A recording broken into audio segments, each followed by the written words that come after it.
Hi hello good ஆஃப்டர்நூனுங்க. Sunday morning டிஃபனுக்கு mutton liver கேட்டாங்க ஒய்ஃப். நானும் கடைக்கு போயிட்டு வாங்கிட்டு வந்துட்டேங்க.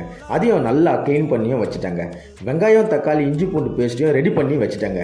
ஜாரில் கொஞ்சம் மிளகு சீரகம் போட்டு அரைச்சியும் வச்சுட்டாங்க. குக்கரில் ஆயில் விட்டு கடுகு சோம்பு போட்டு தாளிச்சிட்டேன். ஆனியன் போட்டு நல்லா வதக்கி இஞ்சி பூண்டு பேஸ்ட்டையும் போட்டு நல்லா வதக்கியும் விட்டுட்டேங்க. தக்காளி போட்டு உப்பு சேர்த்து அதையும் நல்லா வதக்கி விட்டுட்டேன். மஞ்சத்தூள் கொஞ்சமாக சேர்த்துட்டேங்க. அப்புறம் டேஸ்ட்டுக்காக பிரியாணி மசாலா அதையும் கொஞ்சம் சேர்த்தங்க. அப்புறம் வீட்டு மிளகாய்த்தூளும் கொஞ்சம் சேர்த்துட்டு மட்டன் லிவரை போட்டு நல்லா வதக்கி விட்டுட்டேங்க. கூட நம்ம அரைச்சி வச்ச பெப்பர் தூளும் போட்டு நல்லா வதக்கி விட்டேன். கொஞ்சம் தண்ணியும் ஆட் பண்ணிக்கணுங்க.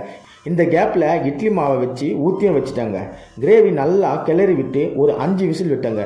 கொஞ்ச நேரம் கழித்து ஓப்பன் பண்ணி இட்லி கூட கிரேவியை வச்சு பார்த்தேன். வேறு லெவலில் இருந்துங்க. இதை நீங்களும் ட்ரை பண்ணி பாருங்கள், நல்லாயிருக்கும். பாய் பாய்.